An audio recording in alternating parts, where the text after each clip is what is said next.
Salam, kembali lagi dengan saya, Najwa Kalam. Ketika cinta, mengingatnya, ketika rindu, memikirkannya, ketika Allah segala-galanya di dalam hidup manusia. Wallahu a'lam. Kali ini saya akan membahas atau telaah tentang mengapa terjadi emansipasi pada saat itu. Ada pemikiran, pola pikir perubahan dari seorang perempuan. Ketika saya sedikit telaah dari judul buku Habislah Gelap, Terbitlah Terang. Setelah kegelapan akan ada terang benderang. Setelah sempit akan ada lapang. Setelah malam akan ada siang. Di situ saya identifikasi dengan perubahan-perubahan seperti itu. Di situ ada harapan dari seorang perempuan ketika dia melihat sebuah fenomena kehidupan perempuan Indonesia yang begitu belenggu di kondisi yang konteksnya sepertinya manusia pada saat itu, khususnya perempuan, begitu tidak banyak tahu dalam banyak hal, ya dalam kondisi kebodohan. Dan akhirnya ketika misalkan seseorang itu belajar melihat fenomena di luar sana, ternyata perempuan itu banyak melakukan banyak hal. Dan ketika misalkan menurut dia itu adalah sesuatu yang positif, akhirnya dia berusaha mendobrak sebuah tradisi atau kondisi masyarakat pada saat itu, ya. Yang ketika misalkan perempuan itu hanya adanya itu ya di rumah dengan mengurus suami, gitu kan, kayak gitu, mengurus rumah, menjadi pemuas misalkan dalam konteks kaum laki-laki, gitu kan, kayak gitu. Karena yang saya lihat gini, ketika zaman dulu, ketika seseorang itu memiliki istrinya banyak, gitu kan, yaitu meskipun saya nggak real langsung ya, misalkan cuma itu dalam sebuah cerita, dalam sebuah sejarah, apalagi ketika ngelihat para raja zaman dulu, gitu kan, istrinya satu, istri utamanya, gitu kan, ratunya lah, tapi cadangannya banyak, kalau istilahnya selir ya, gitu yang saya ingat, gitu kan, kayak gitu.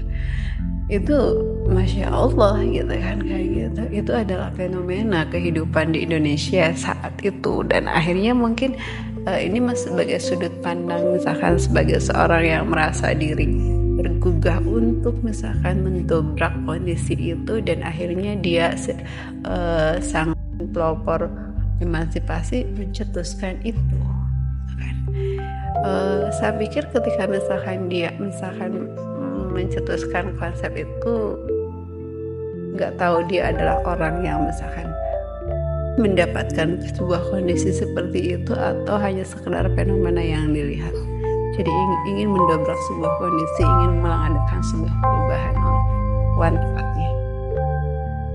Cuma yang saya lihat titik beratnya di situ adalah persamaan belajar. Akhirnya perempuan banyak tahu dalam banyak hal ketika belajar, gitu kan, kayak gitu. Karena sesungguhnya menurut saya seperti ini. Ketika misalkan perempuan banyak tahu bagaimana cara misalkan yang benar, bagaimana cara yang baik, gitu kan, kayak gitu, untuk melakukan banyak hal, misalkan untuk mengurus anak juga seperti apa, mengurus rumah juga seperti apa, mengurus suami juga seperti apa, terus memberikan pendidikan untuk anak-anaknya seperti apa, bagaimana menjadi guru yang terbaik buat misalkan anak-anaknya. Allah a'lam, gitu kan, kayak gitu. Kan tugas seorang perempuan itu saya pikir ketika misalkan tidak hanya misalkan berkutat untuk misalkan melayani suami, tapi di situ juga bagaimana mendidik anak-anak. Ketika tidak tahu bagaimana cara mendidik anak, akan seperti apa, akan dibawa kemana anak-anak. Ketika misalnya seorang ibu itu orang yang tidak tahu apa-apa gitu kan, akhirnya ya kembali ke sebuah kondisi ya bagaimana tentang masa depan misalkan penerusnya, iya kan. Tapi ketika misalkan seorang perempuan itu cakap dalam hal apapun, dia mengerti berbagai bidang ilmu dalam konteks tidak keluar dari kodratnya sebagai seorang perempuan gitu kan, dia tetap misalkan berada di sebuah kondisi hukum-hukum yang benar dari sudut pandang hukum Allah, saya pikir it's okay, nggak masalah. Tapi di situ perempuan juga butuh belajar sebenarnya hukum Allah yang benar itu yang seperti apa, sebenarnya bagaimana tugas seorang istri atau tugas seorang perempuan, dan bagaimana tugas seorang ibu ketika berada di rumahnya gitu. Ada banyak hal yang harus dilakukan.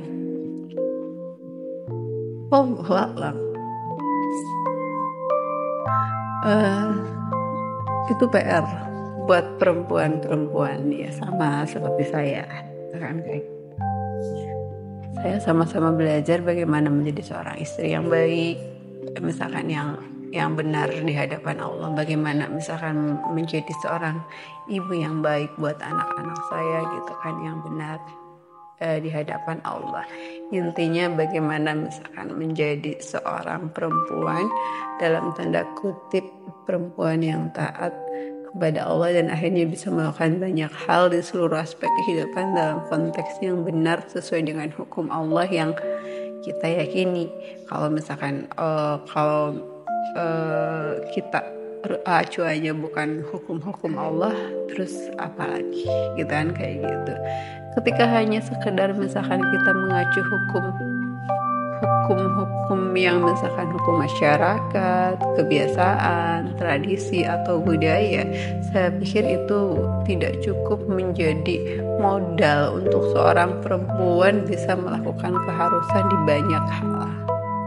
Karena ketika hanya sekedar tradisi, budaya, kebiasaan itu ya hanya sekitar seperti itu gitu. Tapi ketika kita misalnya melakukannya dengan orientasi ibadah karena Allah gitu kan, semuanya dilakukannya karena Allah, itu lebih dari apa yang misalkan hanya sekedar aktivitas biasa gitu kan. Bagaimana ya mendidik anak harus karena Allah, melayani suami juga harus karena Allah, merapikan rumah karena Allah, melakukan apapun untuk keluarga karena Allah. Iya kan, di situ ya meskipun di situ ada banyak kendala atau misalnya permasalahan, tapi kita harus sabar menghadapinya gitu, harus tawakal menghadapinya gitu. Meskipun ada rasa lelah dan capek mendera, ya itu adalah rasa yang terbaik yang bisa dirasakan oleh seorang perempuan ketika mengurus rumah. Wallahu a'lam gitu kan, kayak gitu. Itu hanya sekedar sudut pandang bagaimana misalkan menjadi perempuan dan akhirnya bisa bersikap benar gitu kan, kayak gitu. Ya ketika misalkan keluar boleh saja, asal dengan tanda kutip ditemenin oleh muhrimnya, itu yang menurut saya yang benar untuk perempuan gitu kan, gitu.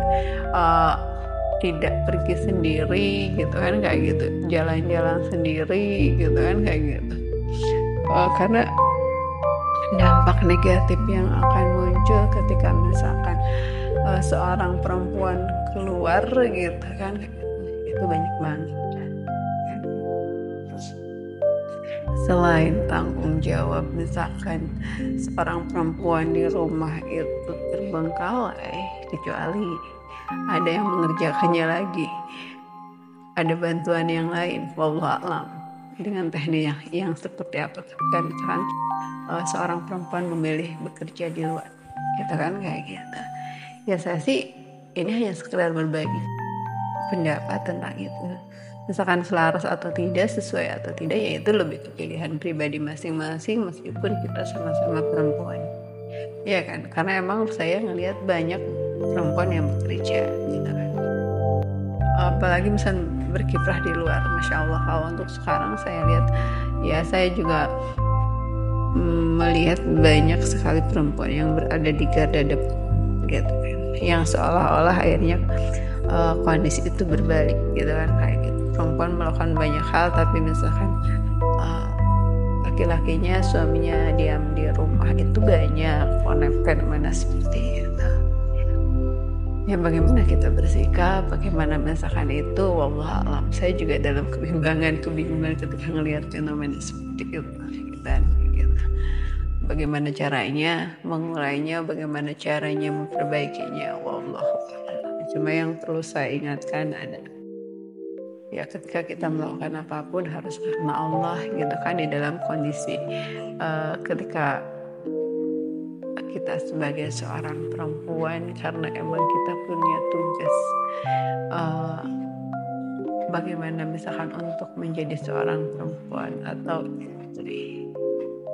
Yang lebih tegasnya saya menyatakan kehendak Allah yang berbeda antara laki-laki dan perempuan. Di situ sebenarnya jelas dibahas di dalam Al-Quran. Begitu banyak aturan untuk laki-laki dan begitu banyak aturan untuk perempuan, gitu kan. Bagaimana caranya di situ begitu banyak telaah, gitu. Contohnya dalam hal berpakaian saja, gitu kan. Laki-laki nggak ada pembahasan tentang batasan aurat yang detail.